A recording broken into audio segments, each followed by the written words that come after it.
Welcome, one and all, to NODNARB'S CLOSET, hosted by me, Brandon Stuart of EDAW'S End, who's currently contemplating what it would take to start his second OnlyFans, only to have his balls gently stepped on by a contestant every week, until I confess to all 92 indictments of Donald Trump. And with me, I have Bill Ford from the Ruin 501. What's up, Bill? Yeah, thank you for having me on. I really appreciate it. Yeah, for sure, man. You said it was a long week. I was actually on the phone. I was talking to Evan, who we did like a Chessex little challenge together, where we traded off pieces or whatnot. If anybody doesn't know, it's like you throw a bunch of bits into a Chessex container, and you ship it to another person, and they make whatever they can out of stuff that you've sent them. Well, I just got his in the mail, and it is pretty fucking dope looking.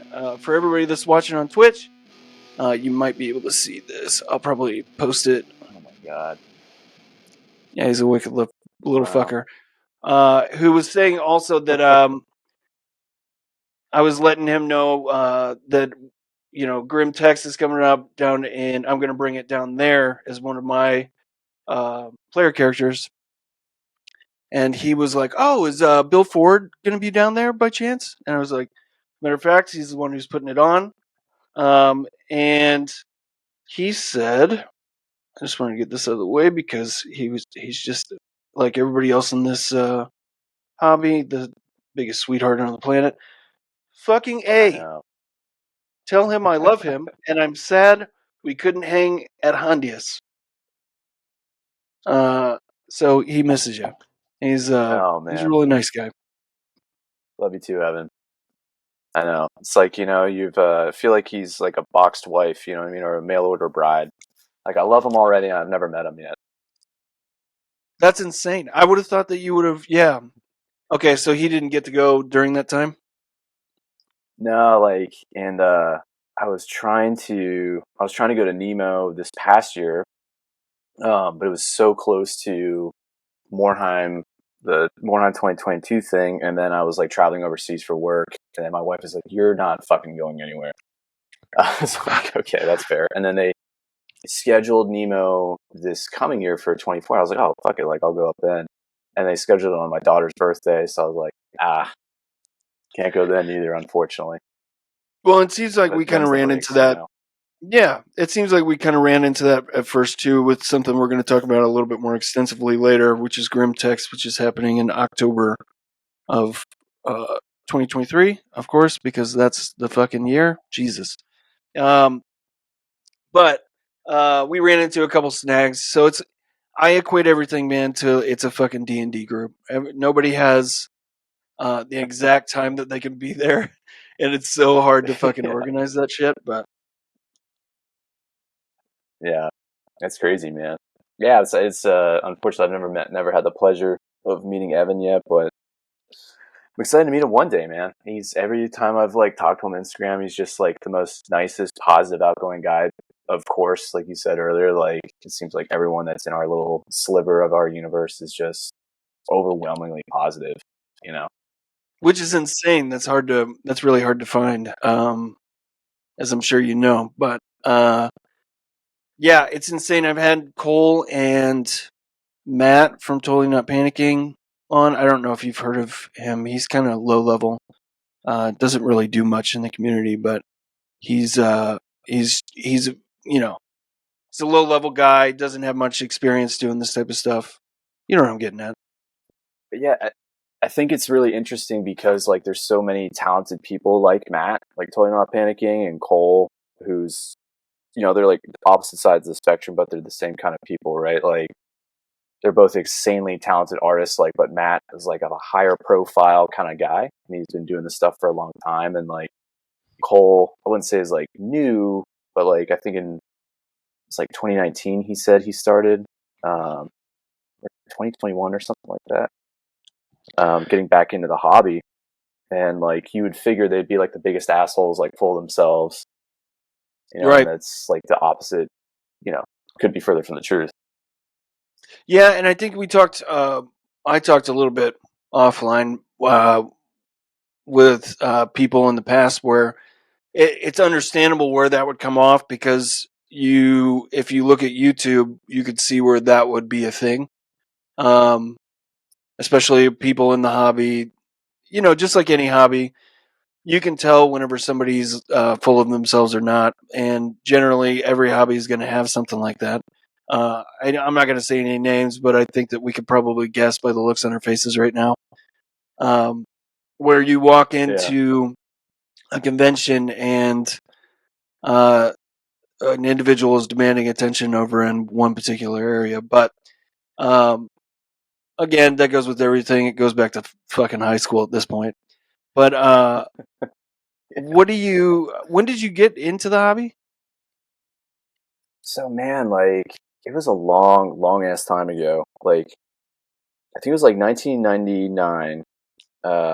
Yeah, because like, so I walked into a hobby store. I'm from like nowhere, bumfuck nowhere, Pennsylvania, and so Okay. my parents drove me about an hour, about 50 minutes into State College, like where Penn State main campus is, and we went into what they thought was like a train store, like a hobby store. It just said hobby on it, and they're like, oh, like model trains and shit. And they walked down, and it was like Warhammer from like floor to ceiling. I had like naturally gravitated towards like the Mordheim box, and like being 10 years old, I was like, this thing is fucking metal as hell.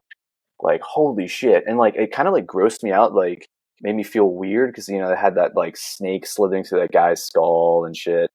Yeah. And my parents were like, we're not getting you that. We'll get you the Warhammer Fantasy Battle Starter set because that had like the Bretonnian Knight, like slicing into like this lizardman guy, and they're like, we can wrap our heads around that. Like Yeah. Yeah. clearly good dude killing a clearly like lizard evil thing. Yeah. Um, and then I got all the kids in my neighborhood to like play with me, even though of course like at that age you're not playing the game. Like you're basically playing GI Joes just with like overly priced GI Joe action figures. Right. Um, but yeah, and then I got my buddies in high school to start playing with me, and so there was like 5 or 6 of us that all bought armies and stuff. But it was like a story that like you kept to yourself. Like when you were at school, you didn't talk about Warhammer. Um, and then of course like on the weekends and shit, we'd be playing like every weekend. Um, but yeah, man, that's kind of how I got into it. It was just kind of serendipitous. Kind of fell into it. Yeah, Played Magic the Gathering growing up. which is fucking insane, Bill, because like I'm thinking first of all, everything in that shop that was there back whenever you were a kid, I probably would want right now, like immediately in my hands. Yeah. Um, and just think about like all this stuff that people missed out on because they didn't have that opportunity. But on top of that, the fact that you remember Mordheim, because I'm like 2 years into the hobby total. Mm-hmm. Yeah. Um, I played D&D since I was like 10 years old. Oh, that's And awesome. I've done it. So yeah, like exactly the same path, right? But you did Warhammer. So like it was something to be embarrassed about at school, and we didn't talk about it until I was home with my friends, and then we'd play. And you can't say that you weren't playing by the rules because I take all of these games as like a especially D&D as like that's probably what Gary Gygax was thinking whenever he was making all of this shit. Like it it's making your own rules and just playing in this own imaginary world and being able to fully flesh out everything. And you're right, it's like playing with GI Joes, but it gets a little bit more intricate after the fact. But I think that's kind of like probably the most beautiful part about any kind of hobby that's in that same kind of general area. Um, and then I probably dropped it for the longest time, like 10 years of my life, and then finally got back into it. Played D&D for a while, and then realized that I was an idiot for thinking that I could not paint. I was always like one of those people out there. I was like, bro, I can't fucking do that shit. Because, of course, the thing that you see is everything that's on a GW box, and you think that that's what you need to fucking do. and Yeah. it's so fucking not. It's so Mhm. not. It's crazy. Um, When did you stop playing D&D? I was probably like it's probably like high school age, right? So it was probably 15, 16, probably 15. Mm-hmm. But it was always around. It was like a constant thing around us. Constant, like we'd talk about it every fucking like 2 seconds. It was like, and it's always something that my dad hated. So it was like a rebellious thing too, because it was Yeah. always like that satanic shit, whatever. Mm-hmm. Which is fuck that. Who cares? Um, I'm here on here with Bill Ford right now, talking about therapy about my dad. No, it's been great getting back into the hobby, and I started off with terrain first because I felt it was a little bit more my speed, but I've like drifted so far to the left on that I don't even do terrain anymore. I know, especially for Yeah, it's somebody been. like you who has some huge pieces that I'm like, what the fuck? Some of them were Oh man. advertised. How'd you get into all that, bro? Like, Oh man. Like, did you ever? Have you ever looked at like the old, like older White Dwarfs, like White Dwarf articles and shit from like the early 2000s and stuff? um, Um. a little bit, yeah, a little bit, Yeah. So like back in the day, they used to be really good about having these like kiss like terrain articles, like keep it simple, stupid. Like anyone can do this. Like all you need is like chunks of this. It's not like step one base coat your model, step two golden fucking demon like painting articles like they have nowadays. right? It's like, hey, like here's how to stuff make good terrain out of basic things out of your home. And so like I tried like making some admittedly fucking shit ass terrain when I was in high school Yeah, for my yeah. buddies.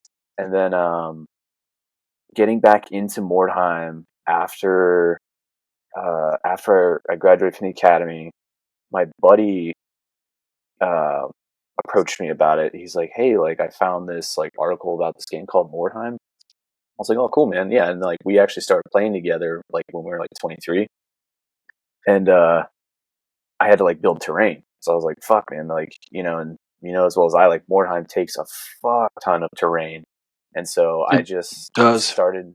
And to me, it's like if you build it, they will come kind of deal. So there's no way in hell Sounds he's like gonna. every D&D or DM's nightmare. Yeah, if you do that, and then you're the only one that's fucking doing it from now on. Yeah, exactly. Um, but like he wasn't gonna fucking make terrain, so I was like, okay, like I'll make it. So I just started slowly, kind of rehashing, kind of dusting off those terrain making skills, like muscles, and then I found it was like very therapeutic. Like you see all these things like when you play video games, like all these like crazy 3D rendered worlds that are built, and it's like running a D&D campaign and then just making it real. Like the world that is in your head, you are physically creating. And Right. so I just was just like, dude, this is like so fucking cool. Like once I started actually kind of wrapping my head around the process of what I need to do, like it's just something I love doing, man. Like I and admittedly, Mordheim is fantastic. Like people are always like, oh man, like your boards are awesome. I'm like, you got to realize, like, yeah, like they're really cool looking, and I appreciate the kind words. But like Mordheim terrain is so easy to make because if you fuck it up, who gives a shit? It's already ruined. Like Well, just and it looks like better anyways. It looks better. Yeah. yeah, Yeah. like it, exactly. Yeah. I think me and but I don't want you to undercut yourself too much because so Matt was saying about how he was like I was talking about how good his paint jobs are and stuff like that. And he's like, yeah, it's fine. And it's great to be humble. Trust me. I know like uh being humble is probably one of the better qualities in a human being ever. But it's exceptional whenever somebody can look at your work. I mean, I saw that fucking the thing that we put up in the ad that we'll put up again after this episode, but of that Mordheim whole setup that you had, and then even the Rod of Hondius one. I I get it that everybody that's cute and it's very sweet, and everybody can do it, but it's amazing some of the shit. Like I'm in awe of some of the shit that I've seen from you. Thanks, man. And that's why I'm trying to like highlight a lot of individuals that need a little bit more attention on their stuff, because it's mind blowing, man. I did some terrain type stuff for D&D just because I'm a visual person, and to set the scene and build for my D&D group. And it's always insane to get their reaction. It's always that serotonin boost that you get whenever people get pumped for something that you've done, right? Yeah. It's a great feeling regardless of what anybody says. And if anybody says that they don't like that, then they're fucking crazy. Probably a sociopath. So whenever you got into it, you were in like middle school or Yeah, I think younger? I was in sixth grade, um, fifth or sixth grade or something like That's that. crazy, man. But I didn't like. I always wanted to play Mordheim, and clearly I never did. I always like played Warhammer Fantasy from back in the day, and then played a little bit of 40K and shit when I was in the academy. And then after, when my buddy approached me, he's like, "Yeah, I saw this like Mordheim thing." I'm like, "Oh fuck, thank God!" Like, because I really wanted to play, and he's like, "All right, cool, man. Like, teach me how." Yeah, So that was like really really cool back in like 2013, like 10 years ago. Like being able to finally play games of Mordheim, and like yeah, how we had like little mini campaigns and shit like that. So that's kind of how that was like the impetus to like it was daunting, but like to actually go and like make terrain. And again, yeah, like if there's anyone listening, like Mordheim's a great place to start because again, like you said, man, like if you fuck it up, it looks even better. yeah. And he does say, if anybody's listening, because we're probably just talking to ourselves, Yeah. which is fine. I'll put it on as music as I'm falling asleep. It's kind of like a noise machine. Um, that's cool, man. It kind of leads me to what I am getting ready to do because of you and about 8 others. And I'm kind of wondering, like, if I'm in a situation where I'm going to a house in Austin that somebody else has picked up for me on the outskirts of Austin, where probably police would take a little bit longer to get there. If my blood is going to be sold to local celebrities such as uh, ex-owner Elon Musk or maybe Joe Rogan for the new workout supplement. But I'm really your shit, man. You getting this whole thing together, because I started with trying to talk to Howling, or Howling reached out to me. Yeah, Howling Loop. Okay. Yeah, reached out to me because I had mentioned, like, hey, I'm interested in getting together. I haven't played any of these fucking games. I've literally only played D&D, or I played Magic, but I think every kid that was ever like 13 played Magic. Um, around at least the same type of mindset of metal. Yeah. Um, but I'm really excited to go down there because you're putting together. Just because we couldn't come up with another name, and I was forcing a name on everybody else, Grimtex, which our other buddy, Lo-Fi. No, not Lo-Fi. Yeah, Sam I forget his. Lockby. Yeah. He's a very sweet, Yeah. kind human being, and I just ran with it and grabbed it because whenever nobody can make a decision, I just do that, and that's just what I fucking do. There you go, man. But yeah, tell our audience of two how we're going about this and what we're going to be doing there. Yeah, man. I mean, it was just I think it was was talking to Sam on Instagram because Sam was supposed to come to the Mordheim event last fall, and he couldn't at the last minute. And like I always really wanted to meet him because, like you said, like he is like one of the nicest guys and like approachable for how talented of like an illustrator and artist he is. He's like a big family guy, like big huge nerd. excuse me. And I was like, well, man, like, like we need to do something like together. Like, I really want to like hang out with you. And he's like, well, we could do like like a small meetup and just like a weekend of gaming. Like, hey, that's a really great idea. And then I think I put it in Rust. I don't know if it was I put it in the in Rust Trust Discord, or maybe it was like Colt and the Howling Loop guy or something like that. There was like 2 or 3 of us, and then Howling Loop, he told me, he was like, yeah, EDAW'S ends like in Texas. And I had no idea. Like, I don't know of fucking anyone in Texas. Yeah. And I was like, oh, that's awesome. So we got you in there, and then Colt was in there, and then Senorita and Manuel. But they're both here in Houston. That's who it was. Yeah. That's who it started out with. It was the 3 of them, and then Rope Salmon. But yeah, it's just like a weekend of gaming. Because as we get older, I feel like it's getting harder and harder to find time to like go to your local gaming store and play games and stuff like that. Right. And I think it's important for people to, I guess like the term is like hobby networking, just like meeting people that you've been talking with online on Instagram that you're a fan of their work, and getting to actually like shake their hand and like roll dice and spend some time together. Yeah. I mean, So as parents, I think that we can both understand like there's few and far between as far as that's going. Like my D&D group is all through Discord and yeah, from people all over the U.S. and even Germany. So I totally get that. And yeah, you're right. How fucking cool is it that I'm going to get to meet Senorita M? Like, I'm pumped because of the fact that I've been doing this for fucking 2 years, and I've met all these amazing people in such a short amount of time. And now I'm going to do something that I would have been carefree about in the past, and like, yeah, I'll fucking go and stay with 8 random strangers and fucking like literally, it's like going back to being kind of a young adult again, yeah, and getting to do something that like I never thought that I'd be able to do ever again. that's a really good point, man. Yeah, I didn't think about that, because like, It's kind of punk rock. Yeah, I mean, it's yeah, because Haley was my wife, Haley. I was like, like, would it be cool?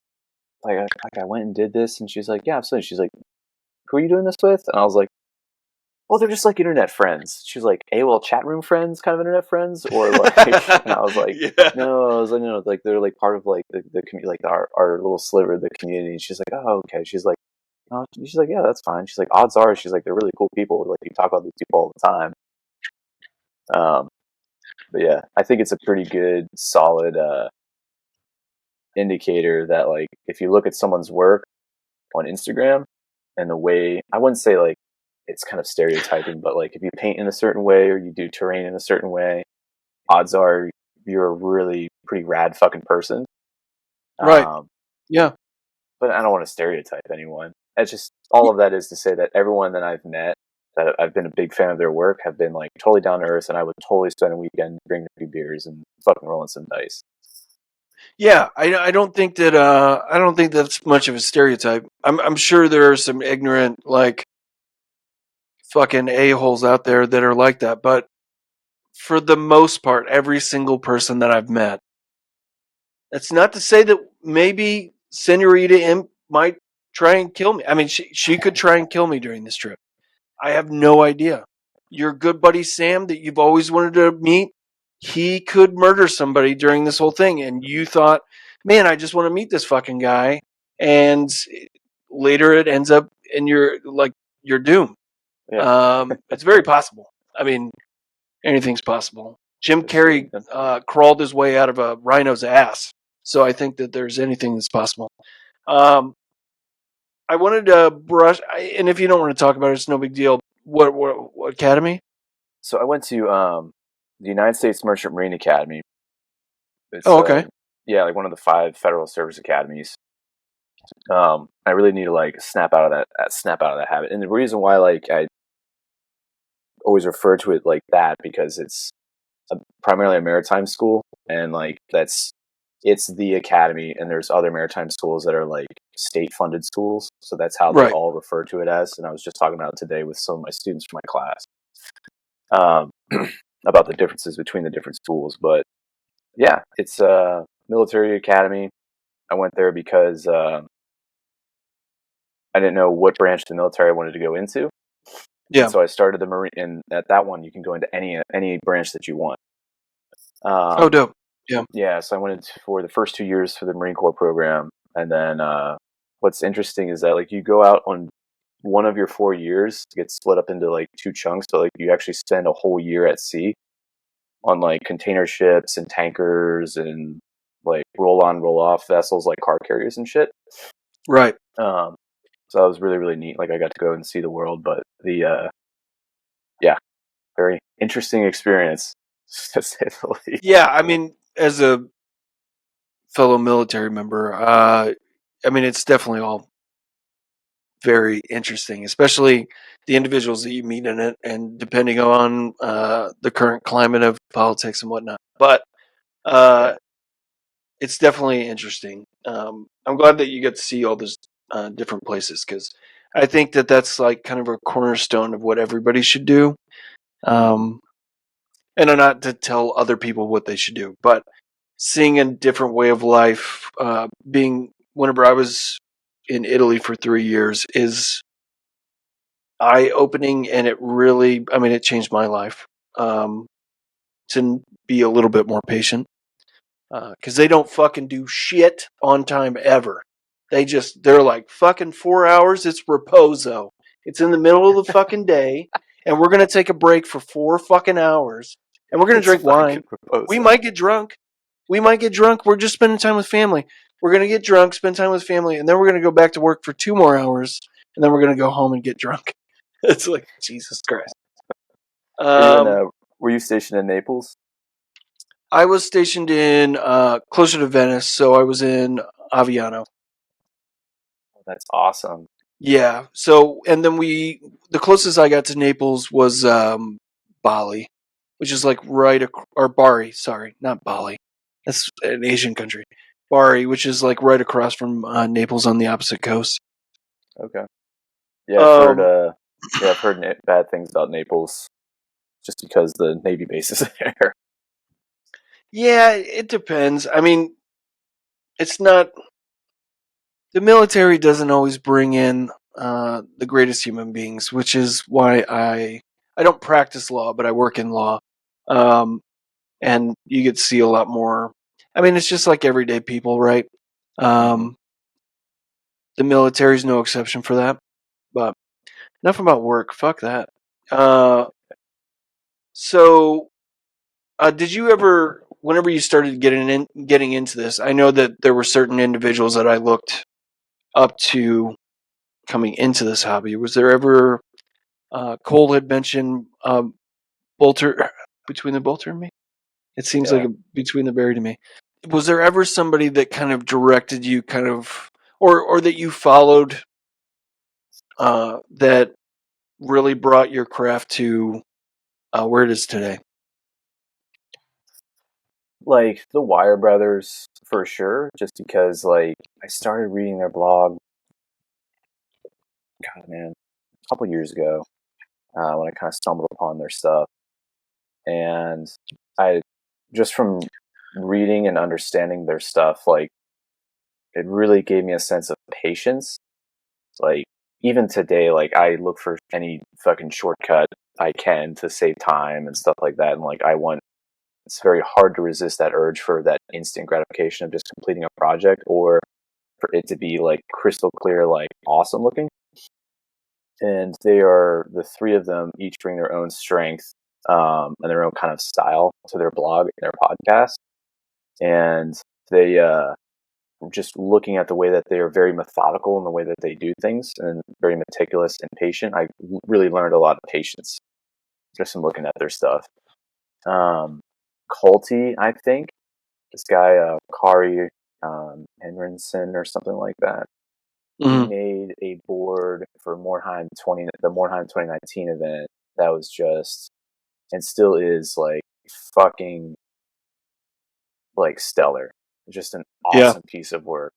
You know, granted, I don't know if I think he's Finnish, but he can go into his backyard and get like all this crazy like lichen and stuff to use for his terrain, whereas like I've got a backyard full of dead fucking grass. Yeah, Texas. Yeah, but I think like Colty is one that I certainly like kind of looked up to when I was kind of getting back into making terrain a lot more frequently. I think like if there was like a miniature painter that I really had to look up to, it's tough to choose just one because there's so many good people.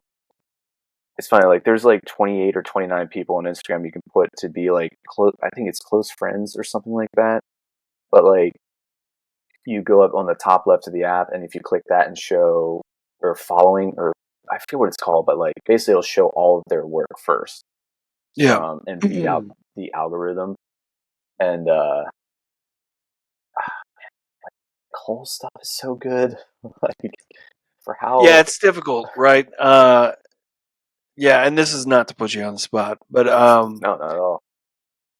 Clearly the only reason why I did this is because I just wanted you to say me that you masturbate to my work every night. But I mean, if you don't want to say it on here and you want to tell me later, it's not that big of a deal. All right, that's cool.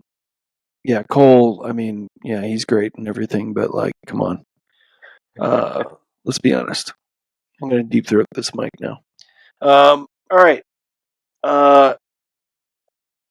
That's good. Like, was there anything specifically? And it seems like a really big point in this hobby is either people are into metal, hardcore, especially a lot of the Hive Scum guys. It seems it's either noise or hardcore. Isn't that like? That's the other reason why I kind of it kind of feels like going back in time a little bit in all of our lives, because it's like all these people that used to be into the same type of music have somehow found this hobby Mm-hmm. to collectively like it's so strange. It's like it's its own like social experiment, and I'm sure there's people that listen to fucking Taylor Swift and love every and are avid Swifties. We fully endorse Taylor Swift, and if she wants to come on the show, she can most definitely like drop by or whatever. Man, she's dating Travis Kelce now, so she basically is the new commissioner of the NFL. Yeah, well, I mean, clearly, I mean, it's she's going to run everything, and we're all under her control. I'm pretty sure she's going to become the Grand Emperor. Yeah, may her reign last for 1,000 years. Hey, as long as certain other individuals aren't there. But I mean, certain other individuals can mean many things. They could be, whatever. Could be you. Could be me. Yeah. But it's and I used to hate saying punk rock because, especially after Refused, New Noise Punk is dead. It was dead for a while, and I feel like a lot of punk elements of that DIY stuff, especially that like Hive Scum speaks a lot to what's in my brain, and that do-it-yourself type of mentality is what runs this hobby. Where you were saying earlier that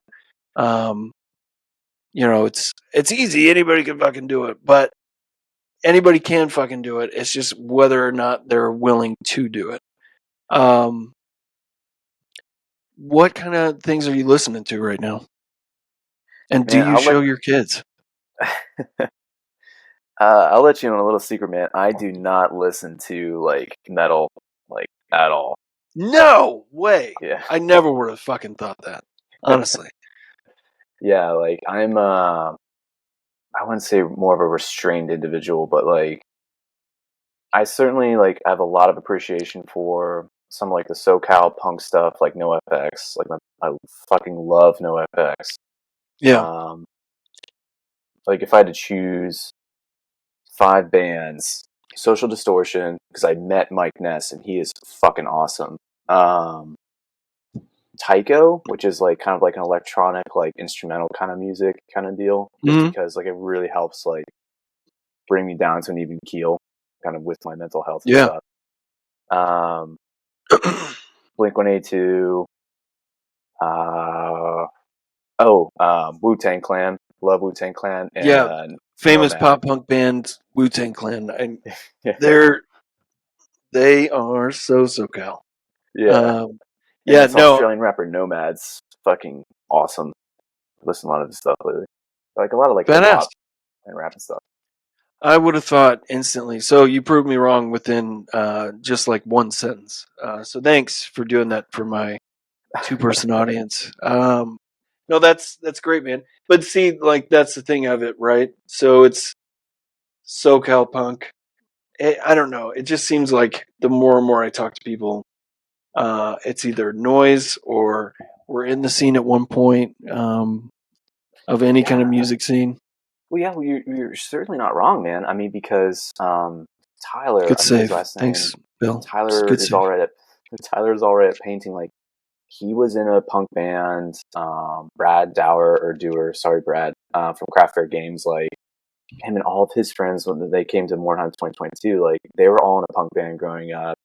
Of course, like the Hive Scum guys are all very involved in like their local, I guess, like I don't know if to call it punk or metal kind of scene.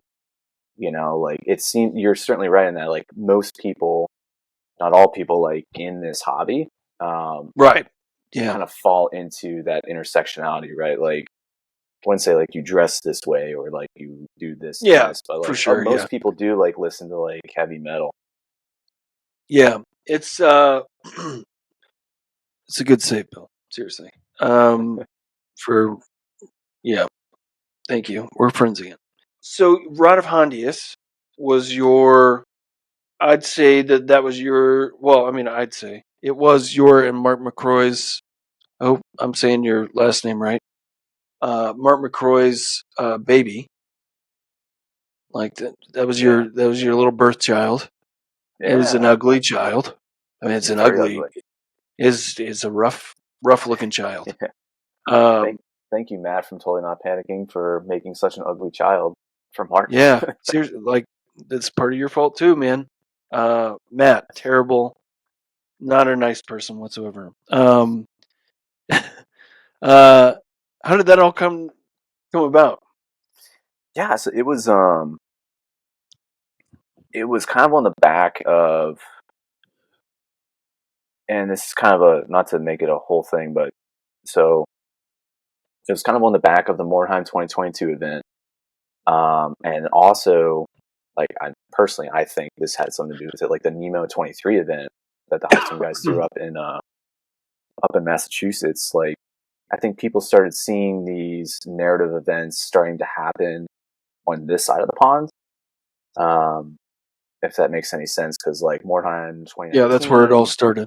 Yeah, yeah, like Moreheim 2019, like all these other like the Pilgrim and stuff like that, they were all happening in the UK or in Europe, and um, I think like Mark McCoy saw like Moreheim 2022, and he saw what the Nemo guys did, and it was like, oh, like he approached me in March or April and messaged me on Instagram, and he was like, hey, like, are you interested in running like an Ink 28 narrative event with me? Like, I want to put together like not just that event, but make that event within a larger one in Richmond, where people can just come and meet up and like play games, and of course, like I was fucking tickled pink.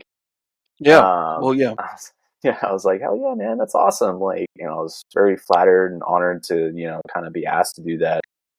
Um, and so the Rod of Hondius was basically like a 3-game series, a very small, like over the span of one day, set of games set on the planet that Martin came up with, the planet of Hondius, and he specifically wanted the world to be like kind of like a feudalist world.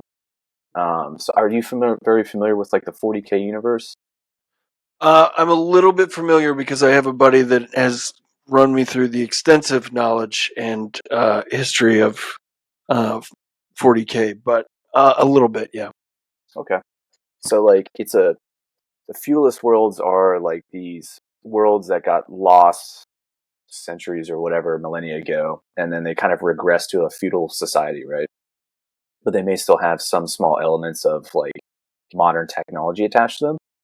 And so Martin wanted to create a planet that was a feudalist society and characterized by a lot of kind of like poverty, suffering, that kind of stuff.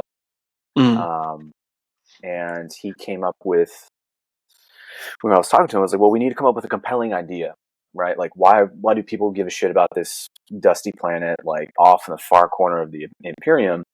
And he's like, well, we need to have a reason to have the Inquisition kind of look into it. So we were bouncing ideas back and forth, and he came up with the idea of, he found this like dancing plague back in like 1542 or some shit in Germany, where people literally started like dancing themselves to death, and it was like a hysteria, and like 100 people died from it or something like that. Yeah, I know all about that. Yeah, and like I had never heard of that before. I was like, dude, that's fucking nuts. Yeah. So he took that, and he didn't want to make it like a Xenos plague or anything like that. He wanted to do more of like body horror, right? And he could speak more or probably better about this than I could, but more Cronenberg. Yeah, exactly. Yeah. It was an interesting concept for him and I to explore of like, you know, if you accept this, basically, the red joy, like all of your pain and suffering under like the fucking iron heel of the Imperium is going to go away.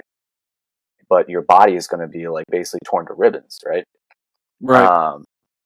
So it's an interesting kind of philosophical concept to explore, but we started asking the who, what, when, where, and why of like how to conduct it. Thankfully, Steve Hupper from the Hive Scum guys, he stepped in to provide the rule set because we were talking about rules. And I forget how Steve got involved. I think Martin asked him or something like that. And so Steve wrote a really, really cool rule set that he used that was like a hack of a hack, like a hack thrice removed, that he used for his own kind of system based on Forbidden Psalm and Forbidden Psalm Last War. And dope.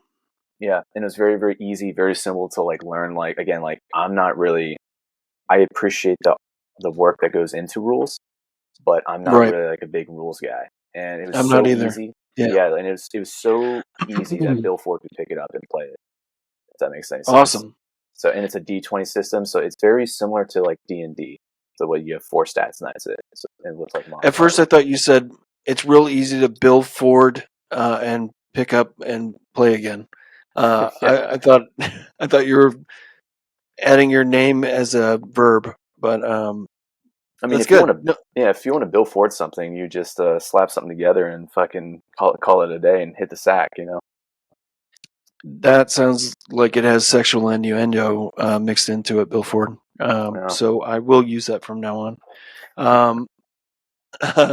No, I mean, it's an interesting thing, especially whenever you don't know anything. I have spent my entire hobby life mixed into D&D lore, and then to go over to Warhammer 40K, it's almost, there's so much going on with it that I feel a little bit overwhelmed at first. Mm-hmm. It probably isn't so much that. I just know that all of these people that are religious fanatics, I would really hate in real life. I would hate the fact that they are guided by this God Emperor and that they're all doing his bidding. He sounds like a dickhead. But what really, like, what were some of the things in the story that you kind of helped flesh out with Martin that you're not necessarily proud of, but kind of like a little pat on your own back? Well, so some of the things that we worked on was Martin approached me, I think, in like beginning of April, sometime in April. And he's like, "Yeah, I want to do it in July." I'm like, "Holy shit, we have 3 months to like figure this out." Yeah. I had a little bit of a panic because, like, not to sound or wax lyrical in this, but like,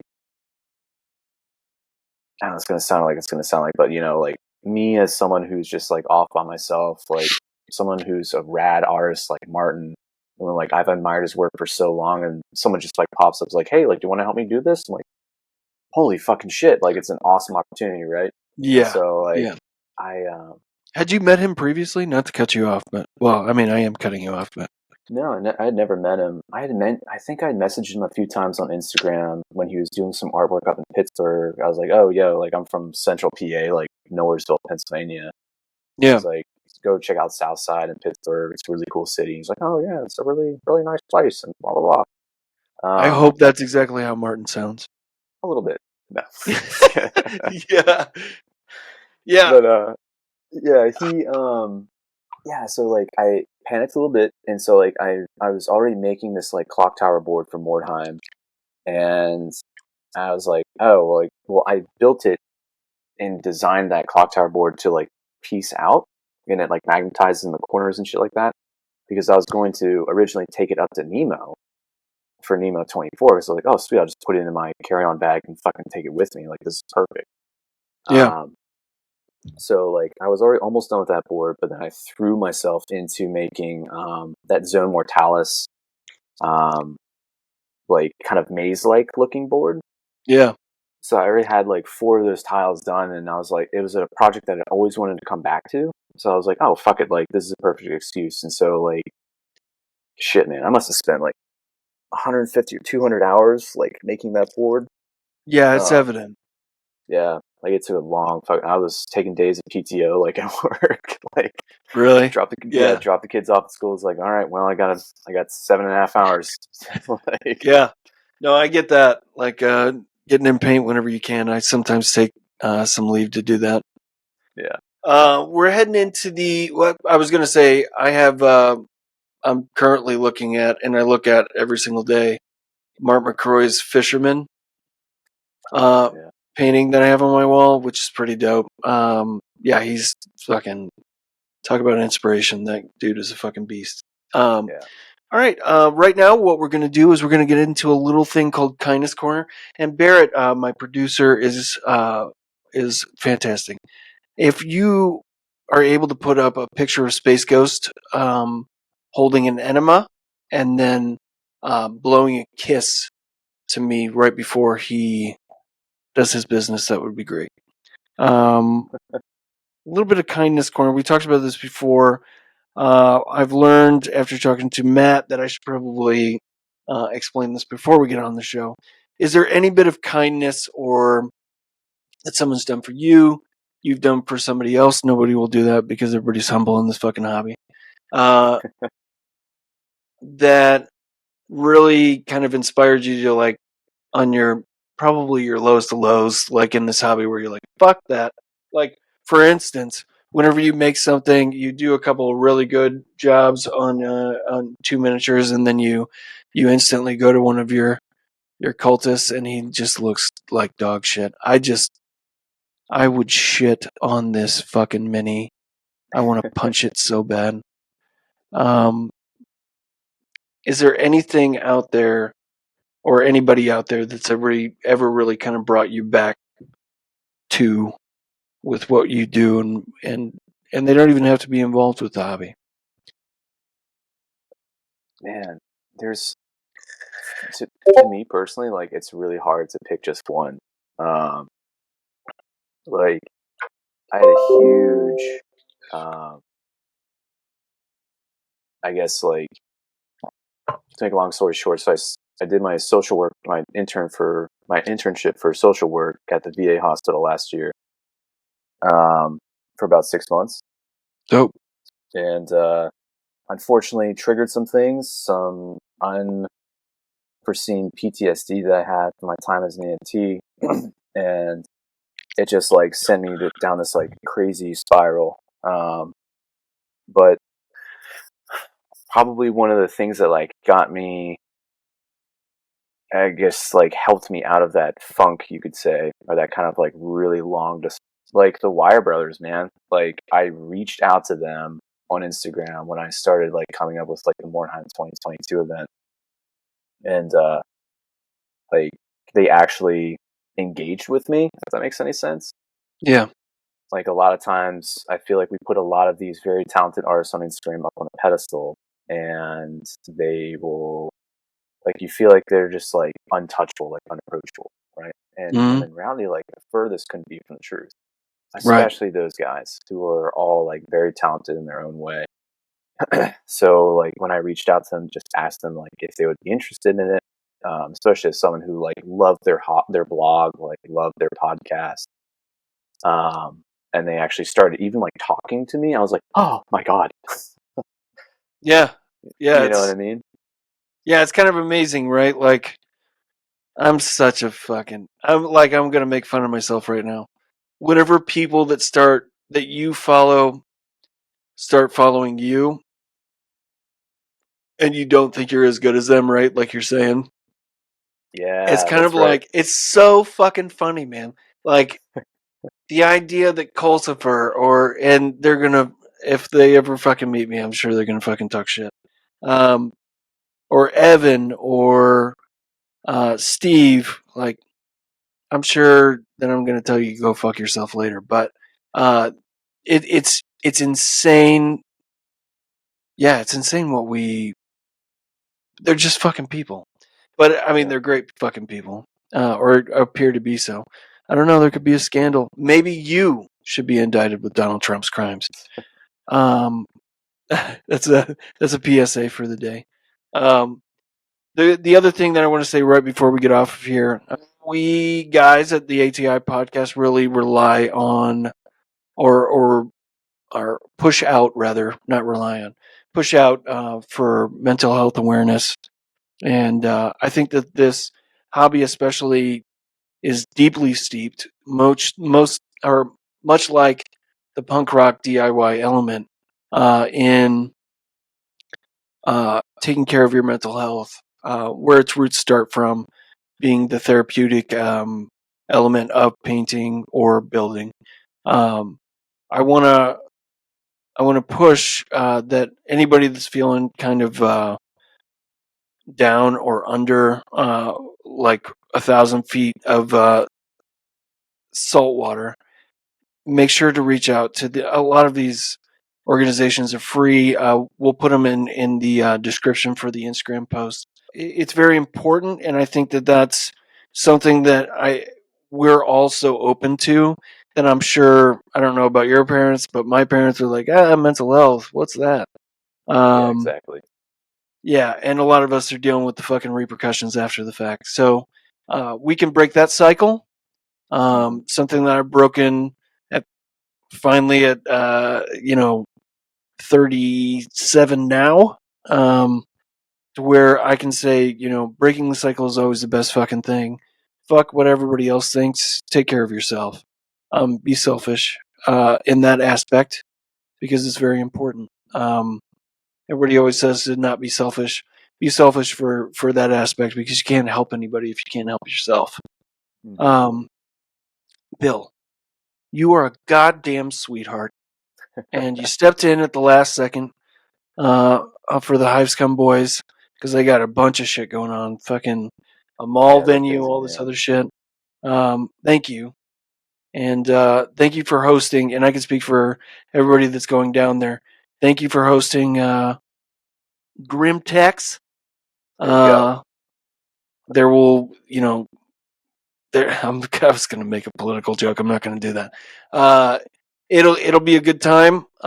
Thankfully, it's not in the same town as Ted Cruz, or we would all, turn into blobfish, much like all the uh, the red joy turned into or turned to the feudal. You get what I'm fucking saying, Bill. Yeah, All there you right. go. I'm fucking tired. It's been a long week. Um, Thank you very much for your time, Bill, and take it easy, man. Yeah, thank you for having me on, man. Oh, wait a second. Do you want any plugs out there? We'll put your shit in there. Anything that you're working on? I'm not Anything you're working very on? I'm not very good at self-promoting skulls. So if you have skull Skulls. artwork, yeah, if you have skull artwork or a short story or fiction or comics or anything like that, just so long as it's not IP infringing stuff from Games Workshop, we will take it at skullsmagazine@gmail.com. Dope. Deadline is November 6th. And it will give us plenty of time after Grimtex. Again, Grimtex, sponsor of the show. They've donated $25,000 Also, we are taking promotions from Instagram for talking all about their features. Mark Zuckerberg is an asshole. We should get promoted now.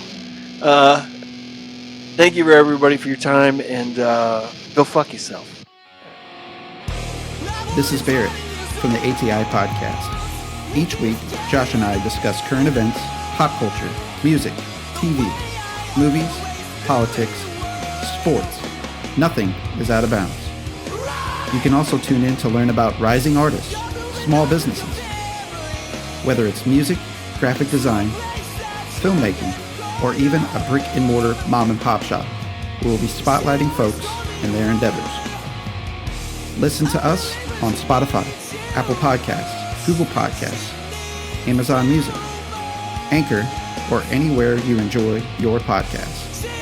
Just search ATI Podcast. We would like to thank you for your continued support, and as always, please stay safe out there.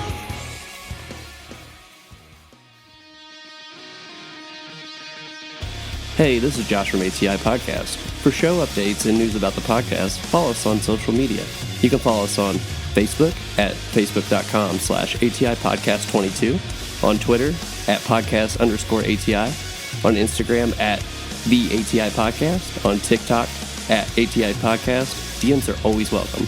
Have a question for the show? You can always email us at atipodcastquestions@gmail.com. Stay safe out there.